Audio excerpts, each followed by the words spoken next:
Baik, shalom Bapak Ibu Saudara semuanya. Sekali lagi shalom.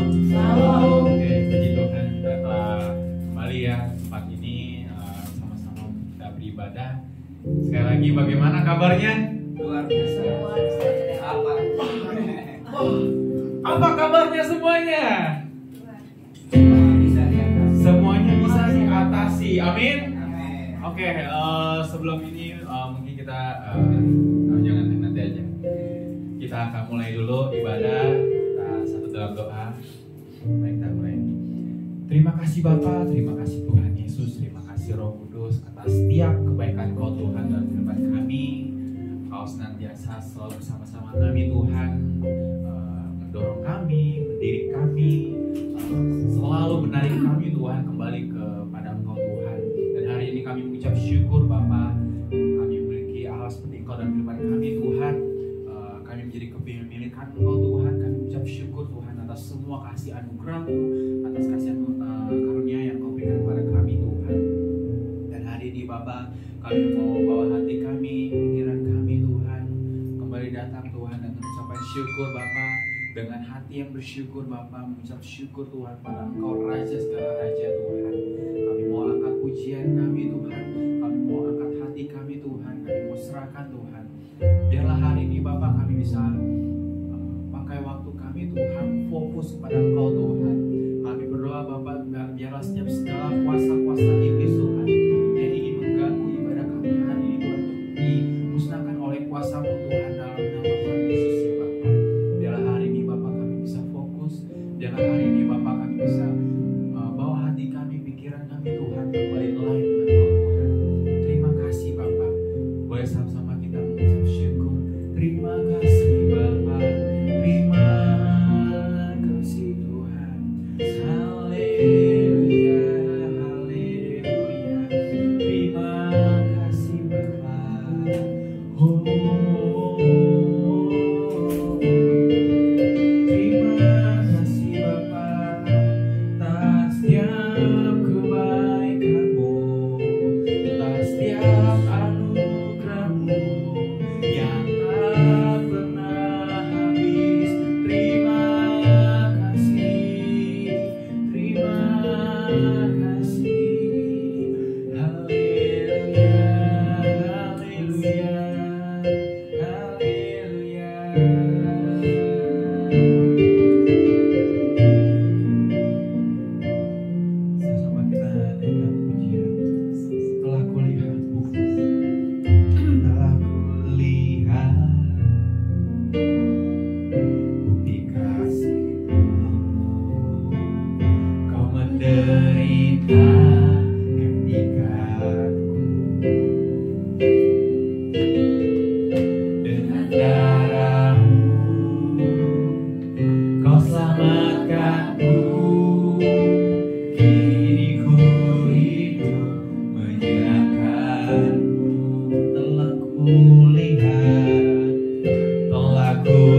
Amin.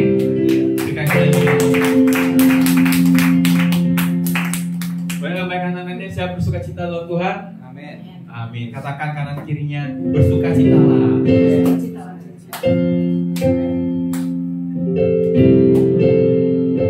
Bersama-sama.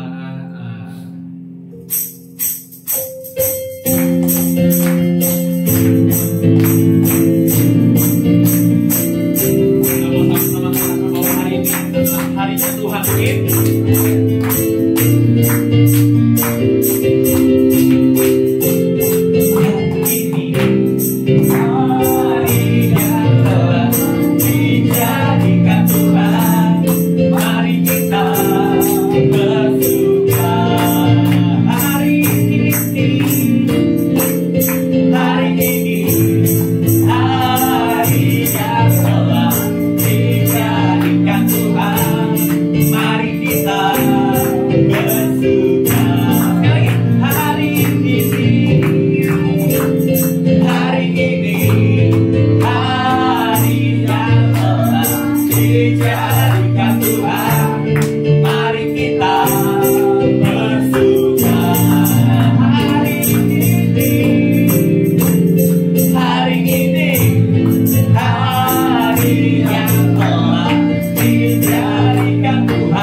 Jangan-jangan ada yang belum gosok gigi, ada bekas HP atau bekas pisang goreng.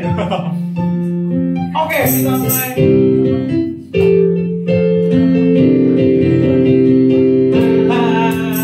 Hari ini ku rasa bahagia berkumpul bersama.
yang udah bersuka cita.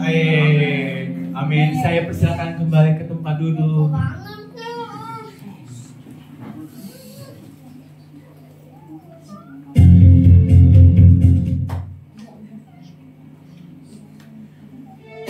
Oke, sungguh kita mau mengucap syukur, kita mau masuk ke firman. Mari kita satukan. Terima kasih Bapa, terima kasih Tuhan. Kami tahu Bapa, hari ini apapun keadaan kami Bapa, jika hari ini kami sedang lemah, sedang sakit Tuhan, kami tahu Tuhan Engkaulah kekuatan kami. Tanpa Engkau Tuhan kami bukan siapa-siapa Tuhan.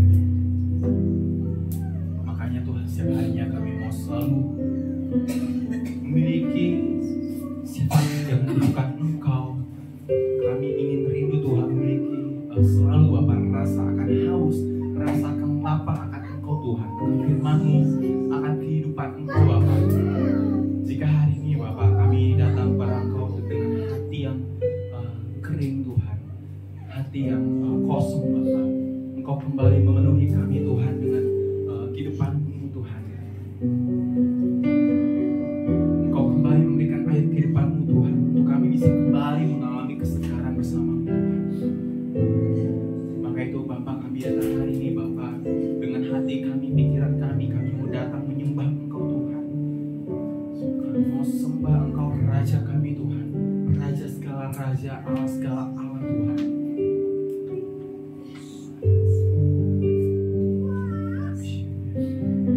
Kita naikkan pujian ini. Sama-sama katakan, dalamnya kasih-Mu Bapa, terlebih dari segala. Dalamnya kasih-Mu Bapa, terlebih dari segalanya.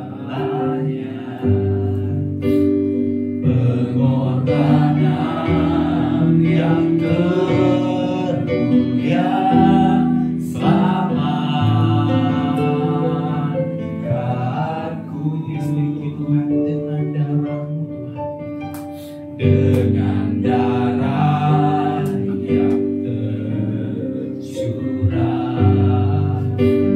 Ampuniku atas dosa, bersujud kepadamu, oh Yesus. Engkau ku sembah, Engkau ku sembah, Engkau yang terindah. Pulihkanku dengan darah-Mu, Engkau ku sembah, Bapa mulia. Seumur hidupku ku mau menyembah-Mu. Kita dari awal katakan, dalamnya kasih-Mu Bapa, dalamnya kasih-Mu Bapa, terlebih dari segalanya. Pengorbanan yang termulia selamatkanku, dengan darah yang tercurah, dengan darah yang tercurah. Ampuniku atas dosa, Yesus. Ku bersujud kepadamu, oh Yesus. Sama-sama ku sembah, Engkau ku sembah,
Bapa, ini hidup kami mau terus meninggikan nama Tuhan, menyembah-Mu, memuliakan nama-Mu Tuhan. Kami menyadari hidup kami karena kasih, anugerah, kebaikan-Mu atas kami Tuhan. Oleh sebab itu minggu pagi hari kembali kami datang beribadah. Kami rindu akan Tuhan, kami rindu akan firman-Mu yang membuat kami semakin mengerti akan kehendak dan rencana Tuhan dalam hidup kami. Mari Tuhan, kuduskan hati kami, pikiran kami Tuhan, supaya seluruh kehidupan kami boleh sungguh-sungguh datang bersekutu beribadah kepada Tuhan. Kami mau buang segala pikiran-pikiran yang membuat kami tidak fokus dalam ibadah, tidak fokus untuk mendengarkan firman Tuhan. Bahkan segala pekerjaan iblis yang coba mengganggu untuk mencuri firman Tuhan hari ini, dalam nama Yesus kami ikat, kami patahkan segala pekerjaan kegelapan dalam nama Yesus. Kami buka hati biar Roh Kudus mengajar kami lewat firman Tuhan hari ini.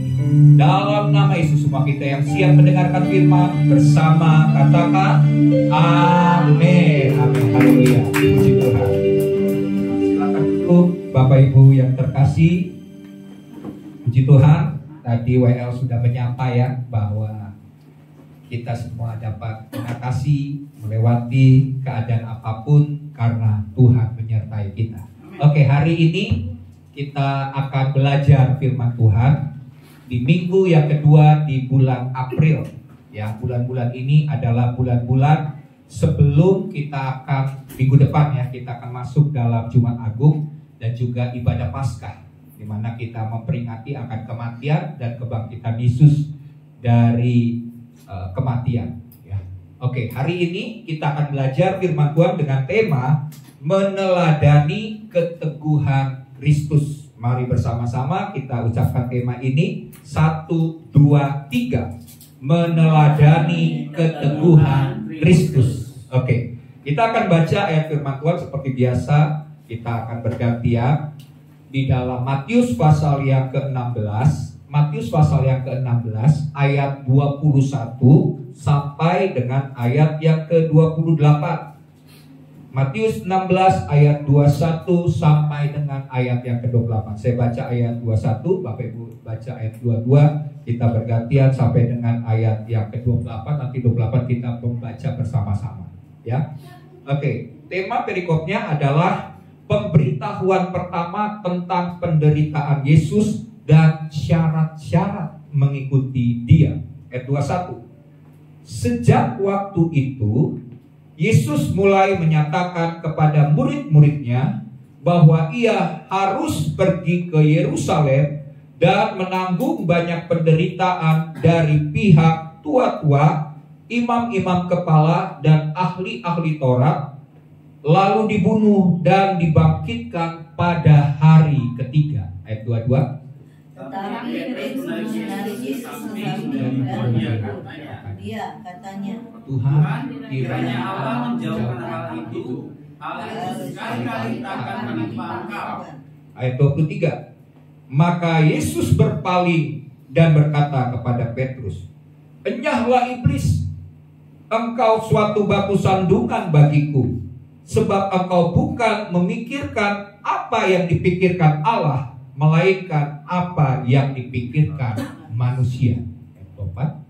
Lalu Yesus berkata kepada murid-muridnya, "Setiap orang yang mau mengikut aku, ia harus menyangkal dirinya, memikul salibnya, dan mengikut aku."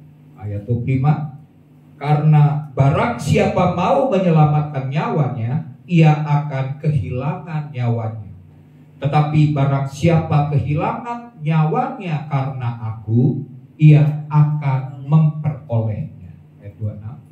Apa gunanya seorang memperoleh seluruh dunia tetapi kehilangan nyawanya, dan apakah yang dapat diberikannya sebagai ganti nyawanya? Ayat 27. Sebab anak manusia akan datang dalam kemuliaan Bapanya, diiringi malaikat-malaikatnya. Pada waktu itu ia akan membalas setiap orang menurut perbuatannya. Ayat 28 bersama-sama. Aku berkata kepadamu, Sesungguhnya di antara orang yang hadir di sini ada yang tidak akan mati sebelum mereka melihat Anak Manusia datang sebagai Raja dalam kerajaannya. Bapak Ibu jemaat, kalau kita bicara tentang keteguhan hati ini adalah merupakan kualitas hati yang sangat penting untuk dimiliki oleh setiap orang percaya. Ya, kita perlu memiliki kualitas hati yang demikian, yaitu memiliki keteguhan hati. Kenapa keteguhan hati ini diperlukan? Nah, keteguhan hati ini diperlukan karena ada begitu banyak pergumulan dan masalah yang timbul dalam hidup kita, yang terkadang itu tidak terduga, dan itu tentunya tidak mudah untuk kita lewati. Disitulah keteguhan hati diperlukan. Amin. Untuk mengatasi setiap masalah-masalah yang terjadi. Nah, keteguhan hati ini muncul bukan dari kekuatan kita sendiri. Saya ulangi, keteguhan hati ini dasarnya, mulainya itu bukan karena kita kuat, bukan karena kita punya kemampuan untuk mengatasi setiap masalah-masalah kita. Kita tidak akan pernah bisa mengatasi masalah kita dengan kekuatan kita sendiri. Tetapi keteguhan hati itu muncul karena kepercayaan kita kepada Tuhan. Hanya ayat Alkitab berkata begini, yang teguh hatinya kau jagai dengan damai sejahtera, karena orang ini berharap atau percaya kepada Tuhan. Amin. Jadi karena kita percaya kepada Tuhan, Tuhan akan memberikan kemampuan kepada kita. Kita berserah hidup kita kepada Tuhan, maka Tuhan akan memberikan kita keteguhan hati dalam mengatasi masalah. Teguh itu maksudnya seperti apa? Teguh itu berarti berdiri, ya, berdiri kokoh, tidak goyah, ya, mengatasi apapun sama seperti tiang. Kalau didirikan atau misalnya bangunan-bangunan, ya, bangunan-bangunan itu kan harus ada yang disebut dengan paku bumi. Ya, kalau kita mau bangun sesuatu, kita ada paku bumi sampai ke dasar.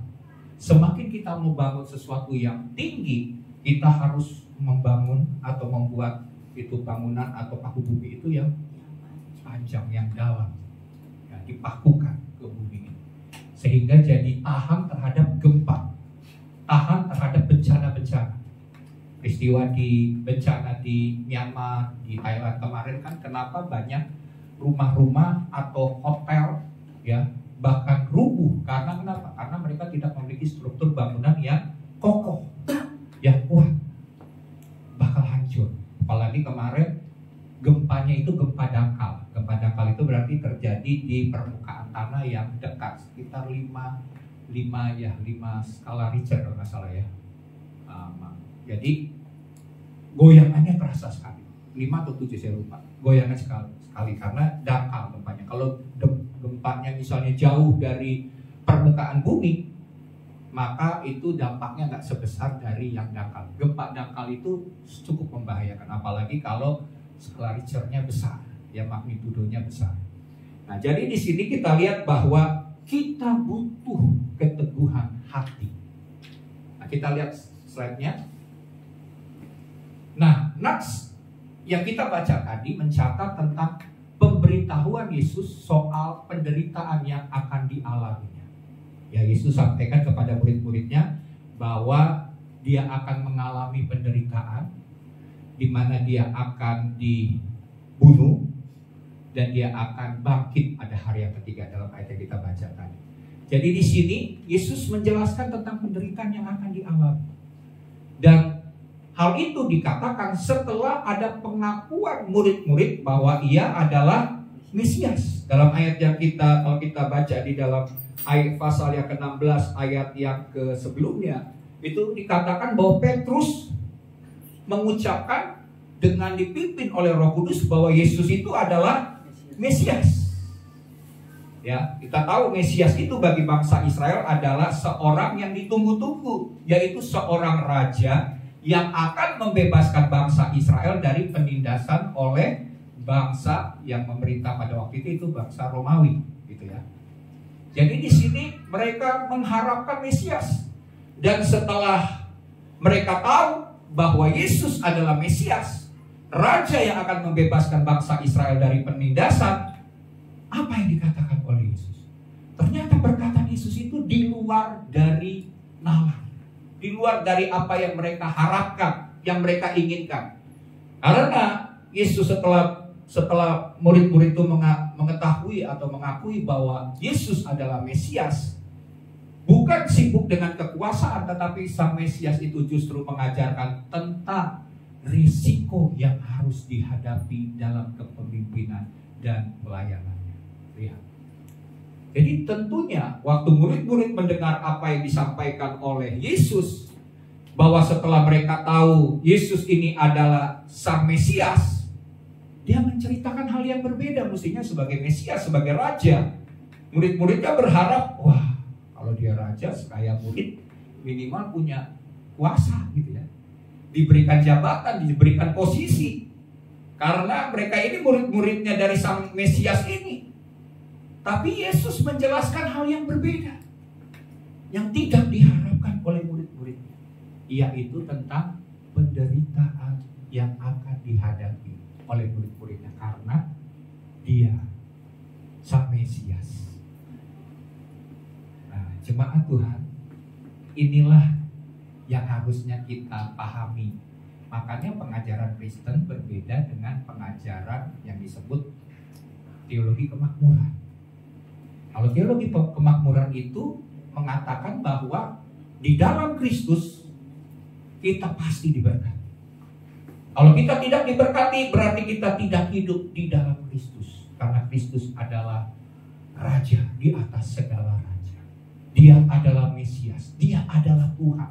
Kalau kita tahu Dia adalah Tuhan kita, masa kita anak-anaknya gak akan mengalami masalah dan penderitaan? Gak mungkin, pasti Tuhan mau menolong. Saya katakan itu betul, tapi bukan seluruh kebenaran. Itu hanya sebagian. Karena di sini Yesus mengajarkan kepada murid-muridnya, setelah murid-muridnya tahu bahwa Dia Mesias, Dia Raja di atas segala raja, penolong, pembebas, penyelamat dunia, yang diharapkan oleh seluruh bangsa Israel pada zaman dahulu kala sampai pada waktu Yesus hadir di bumi ini. Ternyata Yesus mengajarkan bahwa Mesias itu adalah Tuhan yang mau menderita. Dan kalau Dia menderita, berarti murid-muridnya juga harus mengalami penderitaan yang sama. Karena gak ada murid yang melebihi dari gurunya, betul ya. Kalau gurunya menderita, berarti muridnya juga sebenarnya menderita. Nah, disinilah kita harus siap dengan situasi. Ya, kita harus siap. Bukan berarti kalau kita sudah mengiring Yesus, kita sudah menjadi murid Yesus, menjadi pengikut Yesus, terus kita hidupnya ini seperti jalan tol. Semua serba dipermudah. Segala hal yang kita lakukan berhasil dan membuat kita seperti menerima gampang untuk menerima berkat-berkat Tuhan. Di satu sisi, firman Tuhan katakan bahwa Yesus mengalami penderitaan. Dia adalah Mesias yang menderita. Dikatakan di dalam Yesaya waktu Dia disalib, itu seperti dikatakan bahwa Dia adalah Tuhan yang menderita, hamba yang menderita. Jadi di sini kita akan belajar ya bahwa betapa pentingnya kita mengerti tentang perlunya keteguhan hati. Karena kita pasti akan mengalami tantangan. Kita pasti akan mengalami kesulitan dan penderitaan, aniaya, bahkan kehilangan nyawa kita. Karena dunia ini menolak Tuhan. Tapi kita sebagai pengikut-pengikut Tuhan siap untuk menghadapi segala tantangan-tantangan itu. Dan untuk itu mereka perlu memiliki keteguhan hati. Amin. Nah, keteguhan hati ini seperti apa? Contohnya begini. Suatu kali Musa dipanggil Tuhan Yosua dipilih oleh Tuhan untuk memimpin bangsa Israel, ya. Dan sebelum dia melaksanakan tugasnya sebagai pemimpin bangsa Israel, ada pesan dari Tuhan buat Yosua. Pesannya apa? Yosua, seberangilah sungai Yordan. Dan ada satu pesan kuat bagi Yosua. Sampai 4 kali firman Tuhan katakan apa? Kuatkan dan teguhkanlah hati. Jadi sebelum Yosua diperintahkan Tuhan untuk merebut tanah Kanaan, Tuhan ingatkan berulang kali, kuatkan dan teguhkan hati. Demikian juga ini juga pesan bagi setiap kita jemaat Tuhan sebagai pengikut-pengikut Tuhan. Firman Tuhan berkata, hanya kuatkan dan teguhkanlah hati. Apa alasan Yosua harus menguatkan hatinya, meneguhkan hatinya? Supaya dia tetap kuat menghadapi tantangan dia harus merebut tanah Kanaan, tanah yang dijanjikan Tuhan itu. Dalam Yosua 1 ayat 5 kita baca. Yosua 1 ayat 5, firman Tuhan berkata,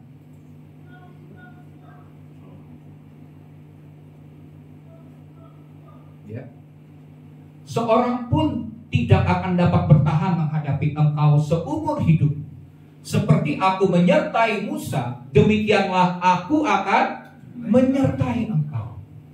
Aku tidak akan membiarkan engkau dan tidak akan meninggalkan engkau.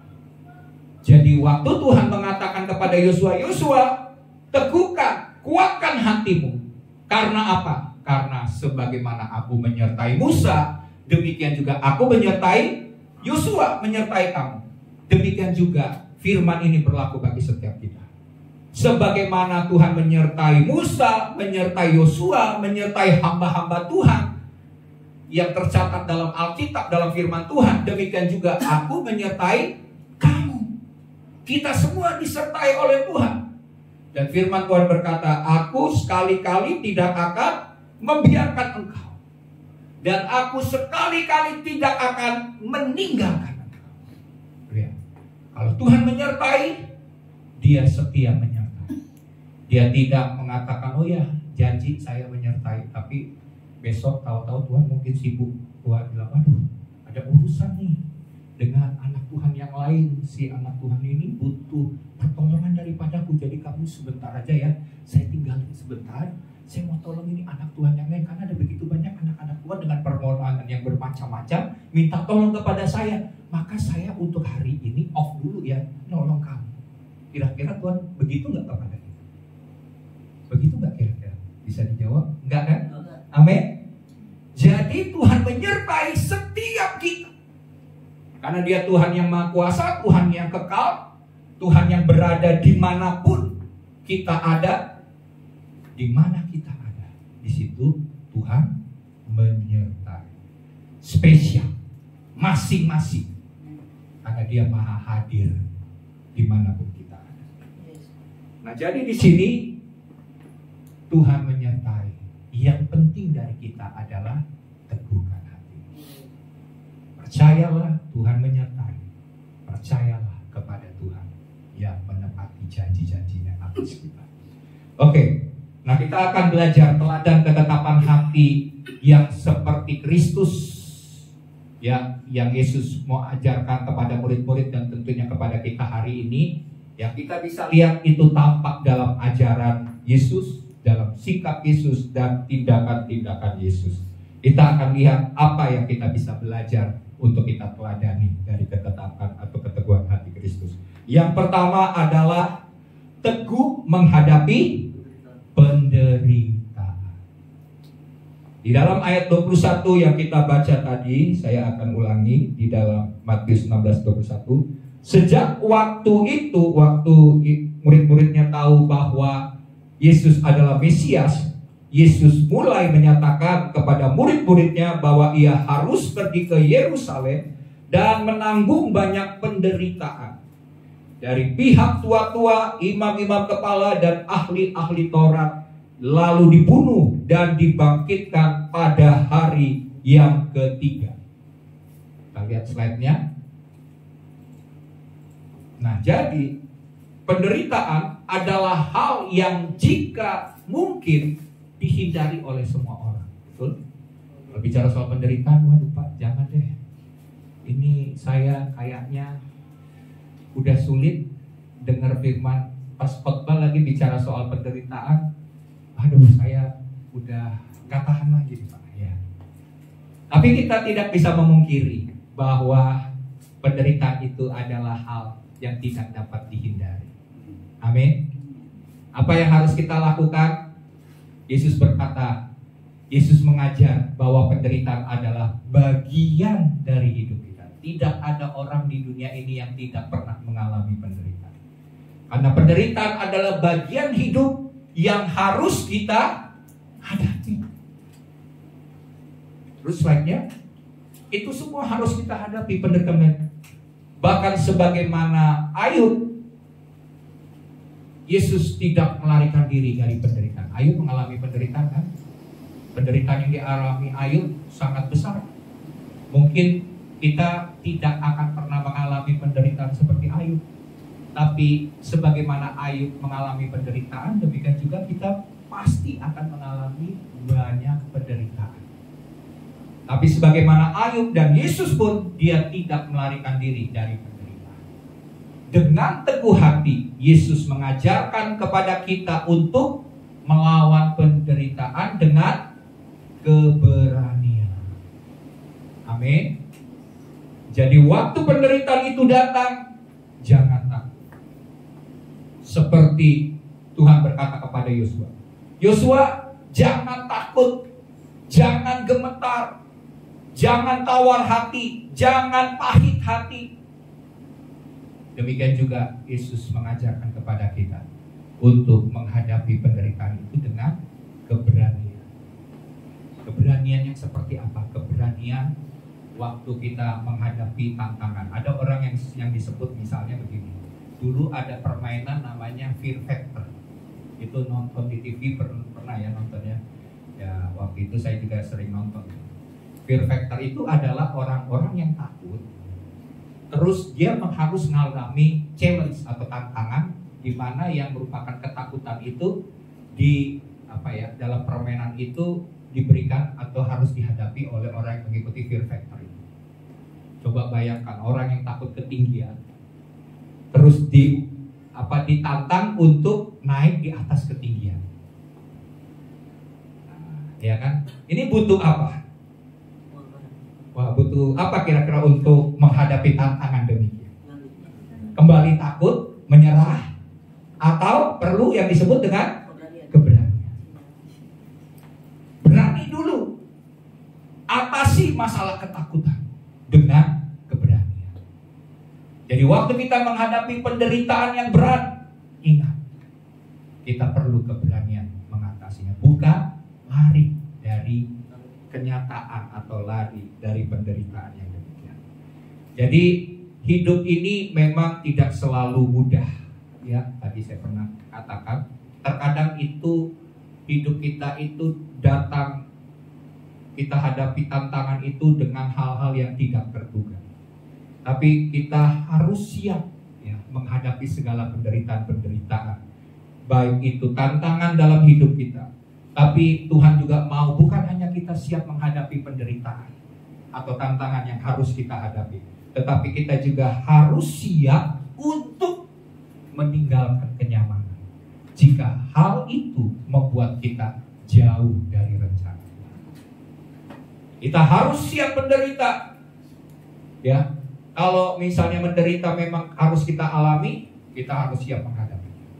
Kapanpun, dimanapun kita harus siap. Karena penderitaan tidak pernah minta izin untuk datang sebelum hal itu datang atas hidup dia. Dia tidak pernah minta izin. Tapi yang lebih penting juga, kita harus berani mengambil sebuah keputusan. Waktu penderitaan atau waktu kenyamanan yang kita rasa ini udah enak. Tapi kenyamanan itu membuat kita jauh daripada kehendak Tuhan, rencana Tuhan. Kita harus berani untuk jalani, mengambil sebuah keputusan. Sekalipun saya harus menderita, saya memilih untuk mengambil bagian itu. Amin. daripada mengambil sesuatu yang nyaman tapi ujungnya kita tahu kita tidak akan pernah sampai kepada tujuan dan kehendak Tuhan. Harganya terlalu mahal. Lebih baik kita menderita sekarang, kan seperti ada istilah katakan berakit-rakit dahulu, bersenang-senang kemudian, daripada bersenang-senang dahulu nggak pernah sampai kepada tujuan. Oke ya, itu adalah istilah. Nah, itu adalah pepatah. Tapi ada pepatah baru mengatakan ubur-ubur ikan lele. Pepatah yang baru ya. Jadi kita tetap hidup dalam penderitaan bersama Kristus ya, Le. Nah, seperti itu. Oleh sebab itu mari kita mau menjalani hidup kita. Setiap penderitaan Tuhan tentunya punya maksud yang lebih besar. Daripada kita menghindari penderitaan, beranilah untuk menghadapi dengan iman. Amin.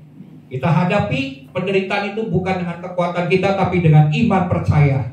Karena di tengah penderitaan itu pasti ada pelajaran yang berharga yang dapat kita petik, atau pelajaran yang berharga yang dapat kita gali lewat penderitaan. Ya, nah, jadi di tengah-tengah kebiasaan orang di zaman sekarang ini begitu mudah menyerah, kecil hati, ya, bahkan patah semangatnya. Lalu mereka melarikan diri dari kenyataan. Ada banyak orang yang melarikan diri dari kenyataan hidup, memilih untuk ya udah bunuh diri aja, jalan satu-satunya. Tetapi kita sebagai orang Kristen, kita terus diajarkan untuk bersikap teguh di masa-masa sulit. Mari jemaat kiri kanan ucapkan sikap teguh ya menghadapi masa-masa sulit. Coba ngomong ke sebelah kiri kanan, bilang bersikap teguh ya dalam menghadapi masa-masa yang sulit. Amin. Itu senjata yang Tuhan beri. Karena kita tidak tahu di masa-masa ke depan resesi yang sedang terjadi di bangsa-bangsa. Yang Tuhan mau ajarkan, mari kita punya sikap teguh. Kenapa kita teguh? Karena kita mengandalkan kepercayaan kita kepada Tuhan. Dan karena Tuhan tetap menyertai kita. Dia tidak tinggalkan, Dia tidak biarkan kita sendirian. Amin. Oke, yang kedua. Yang kedua adalah teguh melawan kuasa setan.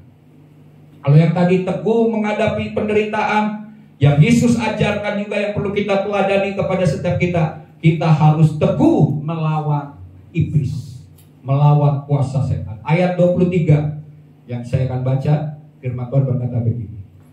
Maka Yesus berpaling dan berkata kepada Petrus, "Enyahlah iblis, engkau suatu batu sandungan bagiku, sebab engkau bukan memikirkan apa yang dipikirkan Allah, melainkan apa yang dipikirkan manusia." Apa yang diucapkan Petrus sehingga Yesus menegur Petrus? Petrus berkata kepada Yesus, "Tuhan, biarlah hal itu dijauhkan daripadamu." Yaitu apa? Menderita, harus dibunuh, nanti dibangkitkan pada hari ketiga. Petrus katakan, "Jangan. Masa engkau adalah Mesias harus mengalami penderitaan yang demikian? Dijauhkan Tuhanlah dari hal demikian."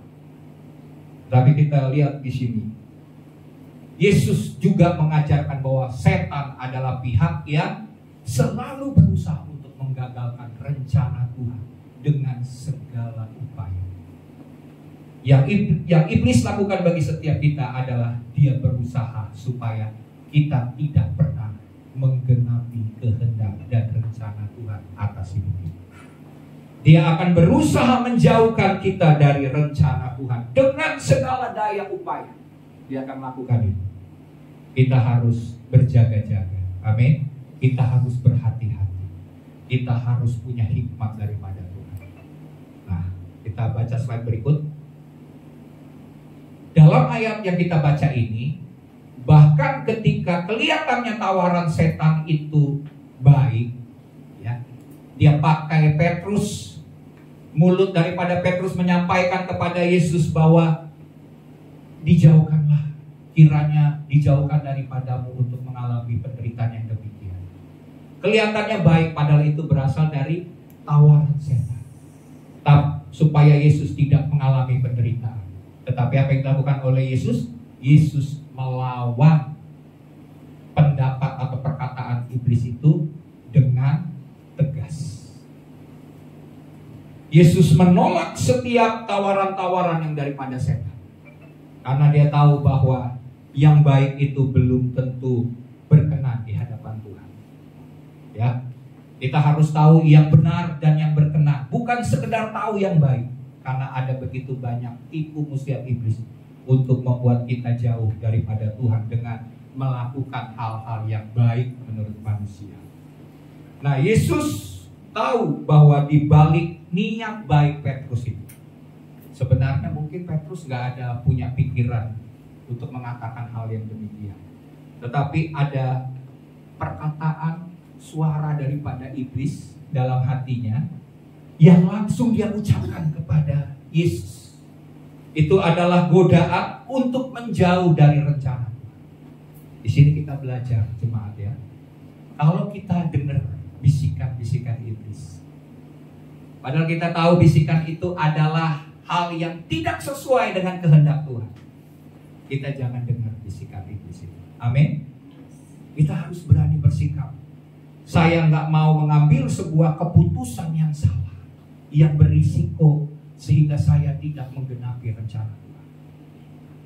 Contohnya itu kan sebenarnya tadi itu niat baik daripada Petrus. Contohnya begini. Kita pernah dengar cerita Musa ya. Musa itu kan dipilih Tuhan untuk memimpin bangsa Israel keluar daripada Mesir, betul ya? Nah, Musa sudah bertemu dengan Tuhan di semak belukar yang menyala-nyala. Di situ Tuhan hadir. Dan suatu kali dia jalan-jalan sebagai seorang bangsawan Mesir. Dia jalan-jalan dan dia lihat ada orang Ibrani, orang Israel yang dipukul oleh orang Mesir.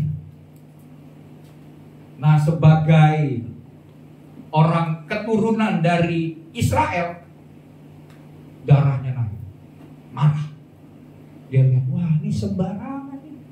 Bangsaku dipukul seenaknya, berbuat hal yang salah terhadap bangsaku ini. Aku ini pemimpin nih, yang Tuhan udah pilih atas bangsaku ini. Bagianku apa? Aku bela bangsa.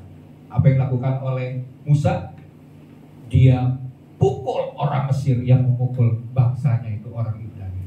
Dia pukul, terus karena dia pukul orang itu melawan, berantem, akhirnya dibunuh oleh Musa.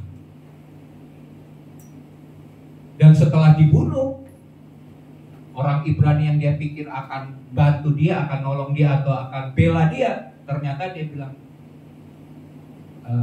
hal itu berbeda dengan apa yang diharapkan oleh Musa. Karena apa yang dilakukan oleh Musa, akhirnya Musa harus lari kepada gurun Midian. Selama 40 tahun Musa lari. Padahal Tuhan sudah pilih Musa untuk memimpin bangsa Israel. Butuh 40 tahun kemudian untuk Tuhan panggil lagi Musa, menggenapi panggilan Tuhan, membawa bangsa Israel keluar dari Mesir. 40 tahun. Kenapa bisa terjadi 40 tahun dia harus lari dari sebuah panggilan? Karena kasih karunia Tuhan aja dia bisa dipanggil, dipilih lagi oleh Tuhan. Karena dia punya niat baik, betul kan? Niat baik nolong orang bangsanya sendiri. Tapi niat baiknya itu gak cukup. Dia butuh yang disebut dengan mengerti kehendak Tuhan dan mengerti akan waktunya Tuhan. Dia berpikir dengan dia tolong salah seorang Ibrani yang sedang dipukul oleh orang Mesir, bangsanya akan dukung dia, akan mengangkat dia menjadi pemimpin. Tapi kenyataannya enggak, karena dia tidak mengikuti kehendak Tuhan dan waktunya Tuhan. Jadi di sini kita belajar niat baik nggak cukup. Kita harus tahu kehendak Tuhan terlebih dahulu. Amin. Jadi percuma segala tindakan-tindakan baik tanpa mengerti kehendak Tuhan. Di hadapan Tuhan, kalau kita harus menanggung resiko dari perbuatan-perbuatan itu, Tuhan angkat tangan. Karena kenapa? Karena kita melakukan tidak yang diperintahkan oleh Tuhan. Jadi kita harus tahu dulu kehendak Tuhan, baru kita melakukan tepat seperti yang Tuhan kehendaki di waktunya yang tepat. Oke? Nah, jadi di sini kita lihat Yesus mengajar untuk tidak kompromi dengan tawaran setan, karena setan akan menawarkan segala hal yang menurut kita baik. Ya, sekalipun hal itu bisa membawa keuntungan pribadi, kita harus bisa lihat, wah ini jangan-jangan tipuan iblis. Banyak kan, contoh aja, banyak kan kita tertipu kan dengan tawaran iblis bilang, kamu akan dapatkan sesuatu dari hal ini. Ternyata bukan hal yang kita dapatkan itu, tapi yang kita dapatkan adalah yaitu harga yang harus kita bayar oleh karena tindakan bodoh kita yang tidak mengikuti kehendak rencana Tuhan. Kita ngambil keputusan sendiri waktu kita harus hadapi resiko dari perbuatan kita yang salah, kita marah kepada Tuhan. Kita nggak bersyukur kepada Tuhan. Kita yang buat salah, Tuhan yang dipermasalahkan. Ya, padahal Tuhan pasti. Kalau kita mau mengerti kehendak Tuhan, Tuhan akan luputkan kita dari sebuah tindakan-tindakan yang salah. Jadi di sini Yesus mengajarkan supaya kita jangan mengikuti keuntungan untuk mencari kehendak kita sendiri. Di sini kita lihat kisah begini ya. Saya pernah lihat sendiri. Ada seorang anak Tuhan. Dia ini sudah bekerja dengan penghasilan yang baik. Dia ini rajin ibadah. Dia minta sama Tuhan, Tuhan berikan saya pekerjaan yang layak. Akhirnya setelah dia rajin ibadah, dia mengikuti kegiatan-kegiatan rohani, dia dapat pekerjaan yang bagus, yang layak. Dia bersyukur kepada Tuhan, dia kesaksian. Tapi setelah dia hanya bekerja, mungkin hanya sekitar 1 bulan dia bekerja, ada sebuah tawaran pekerjaan yang baru. Tawaran pekerjaan itu di luar kota, bukan di kota yang biasa dia ada.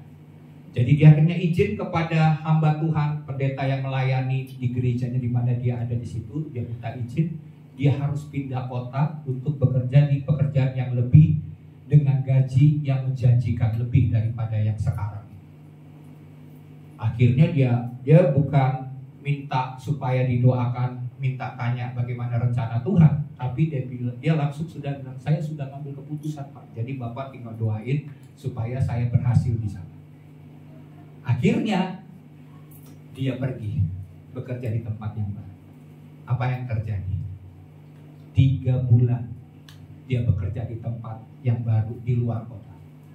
Tahu-tahu perusahaan di mana dia bekerja, yang dia pikir ini gajinya akan lebih bagus, prospek daripada perusahaan itu lebih baik daripada yang sekarang, tapi apa yang terjadi? Perusahaannya bangkrut. Waktu perusahaan itu bangkrut, dia akhirnya kehilangan pekerjaan. Sampai akhirnya dia coba bertahan dengan bekerja di luar kota, mau cari pekerjaan, dia nggak dapat pekerjaan. Dan akhirnya dia menghubungi keluarganya, dia bilang, tolong saya mau kembali ke kota di mana dia sebelumnya dia berasal. Dia bilang, saya mau kembali, tolong kirimin ongkos. Karena kenapa?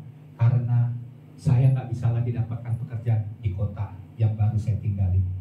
Akhirnya keluarganya kirimin dia ongkos dan dia bisa kembali. Dan setelah dia kembali, ternyata orangnya ini hatinya nggak teguh. Waktu dia kembali, dia ngalamin stres berat. Dia stres karena dia nggak berhasil, dia salah pilih pekerjaan, dan waktu dia kembali dia stres, sempat dia stroke beberapa waktu. Lihat, masa depan yang tadinya cerah bagi dia. Kalau dia tahu bahwa waktu dia minta pekerjaan itu, dia tahu itu berasal dari Tuhan, tapi dia ngambil sebuah keputusan yang salah. Akibatnya dia harus menanggung risiko yang berat. Nah, jadi di sini kita lihat bahwa jangan kita tertipu dengan tawaran-tawaran setan. Kita harus betul-betul minta kehendak Tuhan supaya kita tidak melakukan hal yang salah. Oke ya, itu yang kedua. Yang ketiga, yang terakhir. Yang ketiga, teguh mengajar kebenaran. Itu yang Yesus lakukan. Di dalam ayat 24-26 firman Tuhan berkata begini. Lalu Yesus berkata kepada murid-muridnya, setiap orang yang mau mengikut aku, ia harus menyangkal dirinya, memikul salibnya dan mengikut aku. Karena barang siapa mau menyelamatkan nyawanya, ia akan kehilangan nyawanya. Tetapi barang siapa kehilangan nyawanya karena aku, ia akan memperolehnya. Apa gunanya seorang memperoleh seluruh dunia, tetapi kehilangan nyawanya? Dan apakah yang dapat diberikannya sebagai ganti dari nyawa? Lihat, nyawa itu sangat berharga. Amin. Saya ngeri lihat peristiwa yang terjadi dengan TKI di Indonesia yang mau bekerja di tempat di negara lain, di luar negeri, tahu-tahu dibawa sampai ke Myanmar, ke Kamboja. Ternyata apa yang terjadi, mereka harus menjual organ tubuhnya, ya, jual ginjal gitu ya.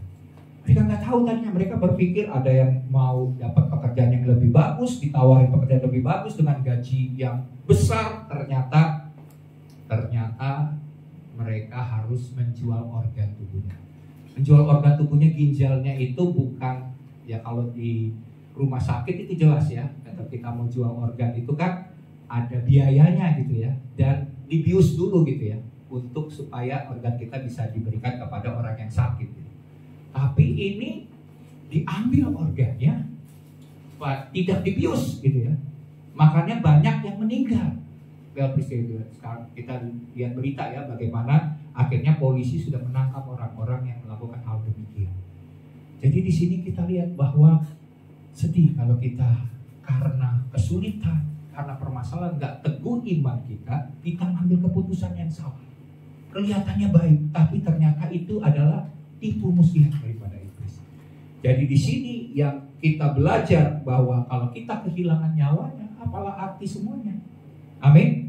Kita harus tahu nyawa kita ini berharga. Dan saking berharganya kita tahu juga waktu kita singkat. Apa yang harus kita lakukan?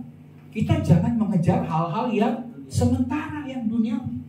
Tapi yang perlu kita fokus adalah hal-hal yang bersifat kekal. Bukan berarti saya sebagai gembala jemaat ya, menginginkan supaya udah jemaat tinggalkan hal-hal duniawi, pekerjaanmu, tinggalkan semua, ayo kita melayani Tuhan. Bukan seperti itu maksud saya ya, jangan salah dimengerti ya. Tapi bekerjalah, hasilkan uang, jadi kaya itu nggak ada masalah, tapi jangan itu jadi fokus, karena itu hanya tujuan sementara. Amin. Tujuan kekalmu adalah bagaimana nanti kamu akan menerima upah yang besar di sorga. Itu tujuan kekalmu, tujuan akhirmu. Tujuan sementara jangan jadi tujuan akhir. Itu hanya bekal kita, amin, untuk mencapai tujuan akhir. Dengan kita diberkati, kita menjadi kaya, kita akan melayani Tuhan dengan kekayaan yang Tuhan sudah beri. Itu maksudnya ya. Jadi jangan salah paham mengenai hal yang demikian. Nah, apa yang diajarkan Yesus dalam ayat-ayat ini juga menunjukkan tentang keteguhan hati Yesus terhadap tantangan yang harus dihadapi. Slide berikut. Yesus tidak mengubah ajarannya menjadi lebih rendah dalam standar, tetapi tetap menekankan harga yang harus dibayar sebagai pengikutnya. Kebenaran yang diajarkan Yesus adalah menyangkal diri, memikul salib, dan mengikut Yesus. Segala hal yang lain itu tidak ada yang lebih mulia dari apa yang diajarkan oleh Tuhan Yesus. Jadi Yesus tetap mengajarkan kebenaran yang sejati. Dia tidak pernah menurunkan standar soal kebenaran yang diajarkannya. Banyak sekarang hamba-hamba Tuhan, banyak ya. Ada hamba-hamba Tuhan yang mengajarkan hal-hal yang hanya menyenangkan telinga daripada jemaat. Kita sebagai hamba-hamba Tuhan juga jangan hanya mau mendengar hal-hal yang enak, yang menyenangkan telinga, ya, tidak berani menyampaikan kebenaran yang sejati. Ada juga hamba-hamba Tuhan yang takut kepada orang-orang kaya sehingga tidak berani menyatakan kebenaran. Karena kenapa? Kalau berani menyatakan kebenaran, bisa jadi ini bukan di sini tapi di jemaat di pelosok ya. Nggak enak di jemaat pelosok mulu katanya kena masalah gitu ya.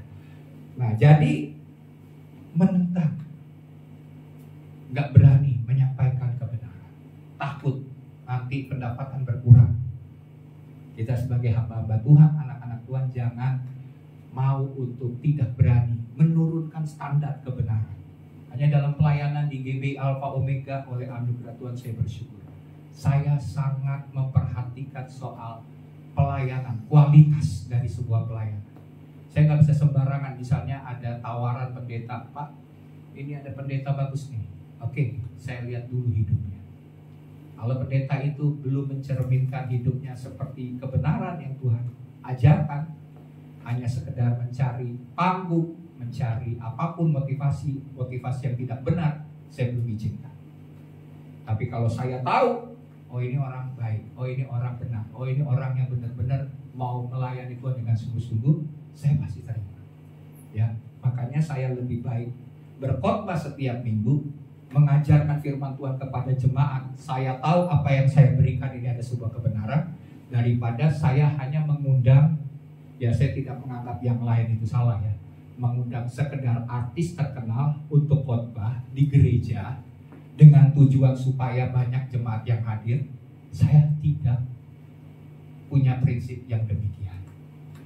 Lebih baik saya khotbah setiap minggu, dan kalau memang ada yang saya tahu dia punya hidup berkenan di hadapan Tuhan, saya izinkan untuk berkhotbah. Jadi di sini kita lihat Yesus tidak pernah menurunkan standar soal kebenaran.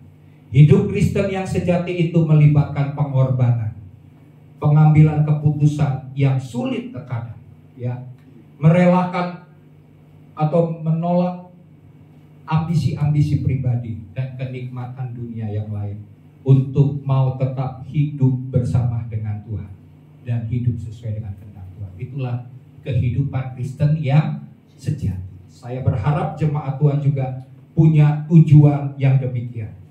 Karena tujuan Tuhan bagi kita adalah tujuan yang mulia dan kekal. Karena tujuan dari dunia ini, kenikmatan dunia, kekayaan dan segala hal itu hanya bisa kadang-kadang memuaskan keserakahan kita, memuaskan hawa nafsu duniawi kita yang hanya bersifat sesaat. Ya, saya tidak mau jemaat hanya punya pemikiran yang demikian. Kita harus punya tujuan yang kekal. Karena Yesus mengatakan bahwa pada akhirnya dalam kemuliaan Bapa, Tuhan akan memperhitungkan setiap kita. Setiap kita harus mempertanggungjawabkan kehidupan kita di hadapan Tuhan. Ya, saya pastikan jemaat GB Alpha Omega semuanya boleh bertumbuh dan terus semakin berkenan di hadapan Tuhan. Mari kita berdiri, kita akan menerangkan firman Tuhan. Terima kasih.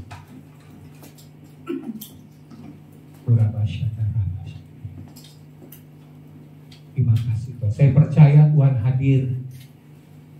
Dia melawat, dia tahu hati kita. Kebutuhan terbesar dalam kehidupan kita sebagai orang Kristen, salah satunya. Dan hari ini Tuhan sudah sampaikan kepada setiap kita. Mari miliki keteguhan hati. Karena kesulitan, penderitaan, aniaya itu akan datang silih berganti. Yang diperlukan oleh orang Kristen adalah keteguhan hati, iman, kepercayaan kepada Tuhan. Karena jangan sampai penderitaan yang begitu berat yang kau alami, baik itu oleh karena perbuatanmu sendiri, atau hal itu diizinkan oleh Tuhan, sama seperti Ayub diizinkan oleh Tuhan mengalami sebuah penderitaan,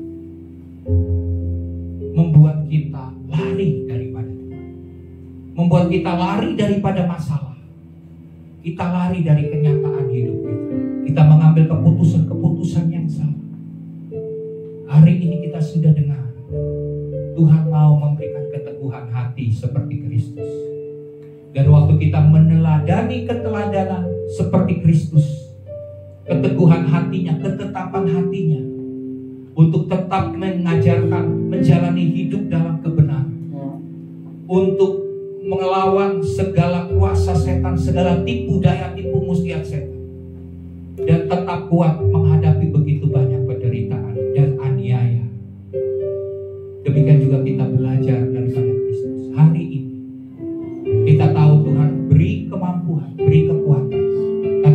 adalah Tuhan yang menyertai. Dia tidak pernah meninggalkan kita. Dia sekali-kali tidak pernah membiarkan diri kita. Kita berdoa, kita nyanyikan lagu ini yang merupakan doa kita di hadapan Tuhan, supaya Tuhan melindungi kita dengan anugerah, dengan kuasa, dengan kasih-Nya yang besar. Terima kasih. Lingkupiku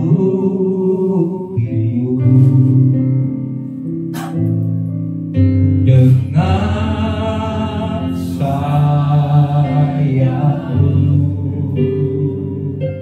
naungi kami, naungiku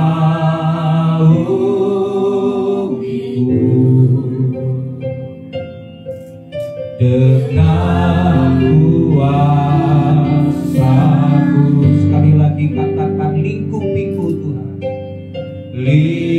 Mari Tuhan, perlindungan-Mu, kehadiran-Mu Tuhan, pengurapan-Mu Tuhan, tutup bungkus setiap kami Tuhan. Naungiku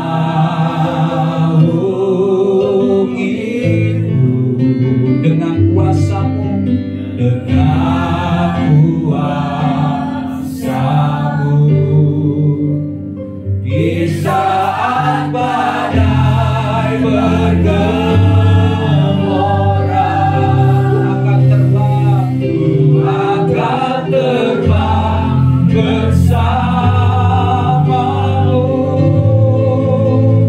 bahwa Kau Raja atas semesta. Ku tenang Kau Allahku. Sekali lagi minta kepada Tuhan supaya Tuhan melingkupi kita dengan hadirat-Nya dan perlindungan-Nya. Lingkupi, amin, dengan sayap-sayap perlindungan-Mu, melindungi setiap kami.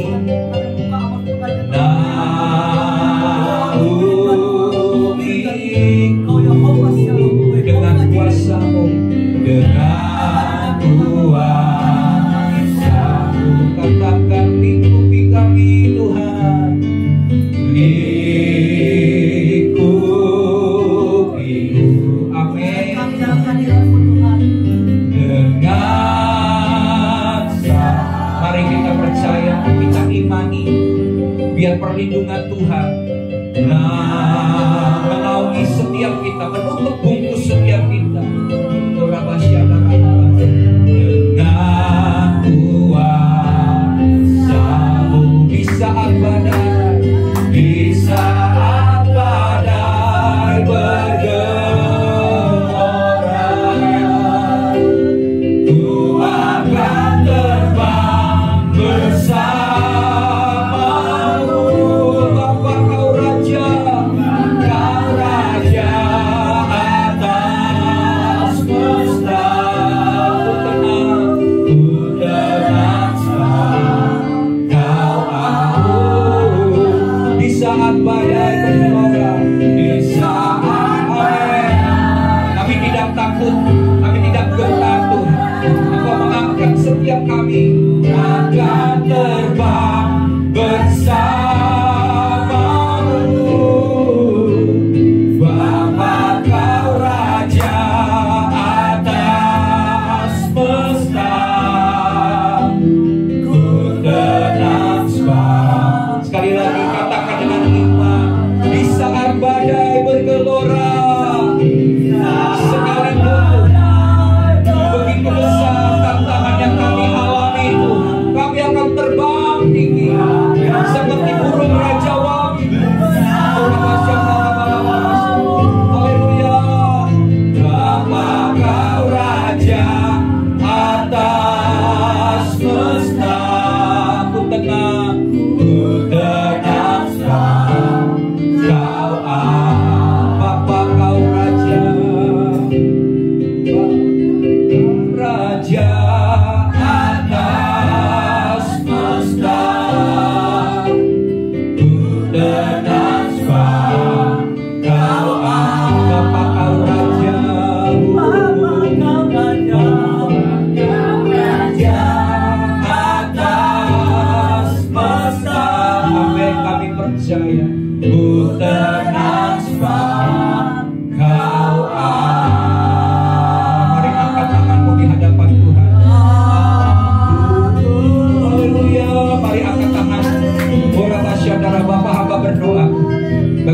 jemaat-Mu.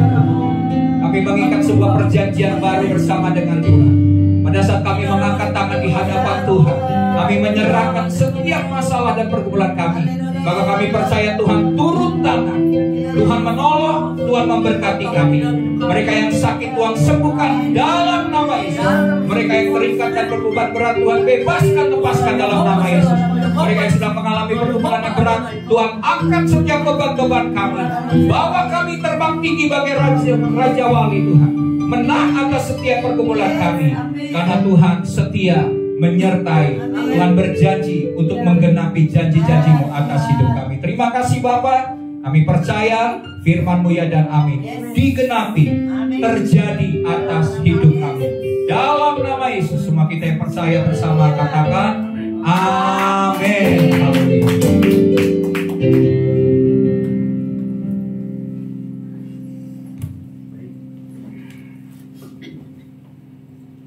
Baik, terima kasih.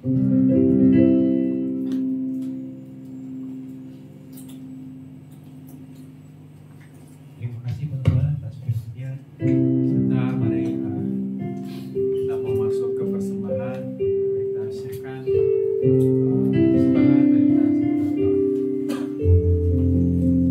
Terima kasih Bapak, terima kasih Tuhan Yesus atas kebaikan Tuhan. Firman-Mu Bapak pada hari ini Bapak. Biarlah kami minta Tuhan agar firman-Kami Tuhan terus didik kami, latih kami untuk kami memiliki keteguhan seperti Engkau Bapa. Kami tahu Tuhan didikan, latihan itu berat, gak ada yang enak. Tapi kami mau Tuhan Kau latih untuk kami menjadi teguh Tuhan. Dan terima kasih Bapa. Sebentar kami mau berikan persembahan. Biarlah persembahan ini yang kami berikan kami bisa kami pakai buat kemuliaan Engkau Tuhan. Terima kasih Bapa. Kami berikan persembahan ini Tuhan. Dalam nama Tuhan Yesus Kristus. Sama kita katakan amin.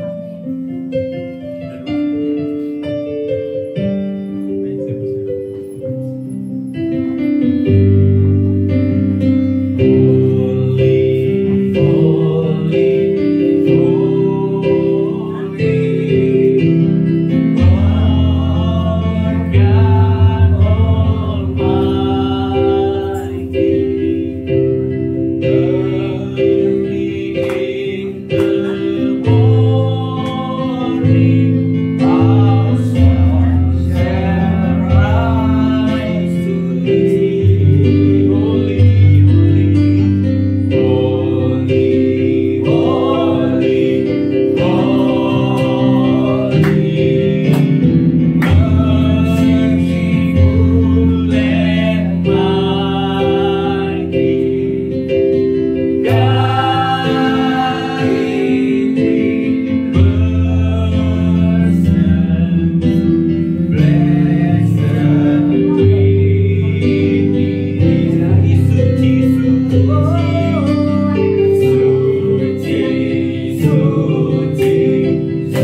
ujung daripada ibadah minggu pagi hari ini. Kami bersyukur Tuhan yang melawat setiap umat Tuhan, Tuhan yang menolong, mengangkat setiap kami. Beban-beban masalah Tuhan angkat, Tuhan pulihkan. Mereka yang sakit Tuhan sembuhkan Tuhan. Tuhan berikan jalan keluar yang terbaik bagi setiap kami. Berikan kami hikmat lebih lagi Tuhan, supaya kami terus melakukan kehendak-Mu, rencana-Mu terjadi digenapi atas hidup kami. Terima kasih Bapa. Kami juga berdoa bagi jemaat-Mu yang tidak bisa hadir, biar minggu depan mereka juga boleh kembali beribadah bersekutu. Mereka boleh mengalami jamahan kuasa Tuhan, dan hidup kami terus diubahkan menjadi seperti yang Tuhan inginkan. Kami juga memberkati akan pemerintah bangsa kami Tuhan. Di tengah situasi sulit Tuhan, kami percaya bangsa ini akan diluputkan dari segala hal yang jahat. Tuhan menolong, memberikan hikmat kepada Bapak Presiden, Wakil Presiden, seluruh staf jajaran pemerintahan, dari tingkat pusat, dari tingkat daerah. Tuhan berikan pemimpin bangsa yang bersih, yang dijauhkan dari segala tindakan-tindakan yang jahat Tuhan. Tuhan menolong sehingga di tengah situasi yang sulit ini, bangsa ini boleh bersatu.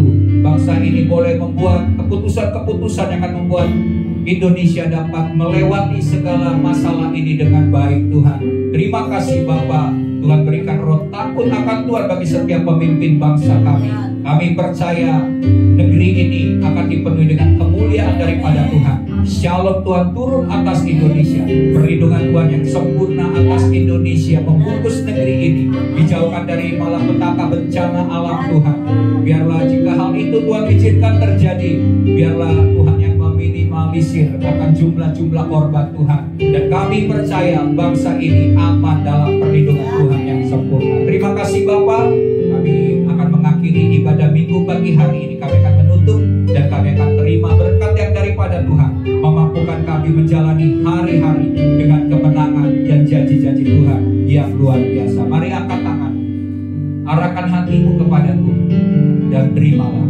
Tuhan memberkati dan melindungi engkau. Tuhan menyinari engkau dengan wajahnya dan memberikan engkau kasih karunia. Tuhan menghadapkan wajahnya kepadamu dan memberikan engkau damai sejahtera. Turunlah berkat daripada Bapa Sorgawi, kasih karunia, kasih setia, rahmat, belas kasihan, kemurahan daripada Tuhan Yesus Kristus, dan persekutuan dengan Roh Kudus menyertai engkau di sepanjang hidupmu.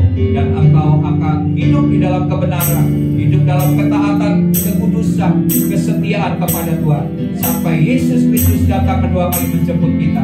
Kita akan diangkat di awan-awan yang permai dan tinggal bersama dengan Tuhan selama-lamanya. Semua yang diberkati bersama-sama katakan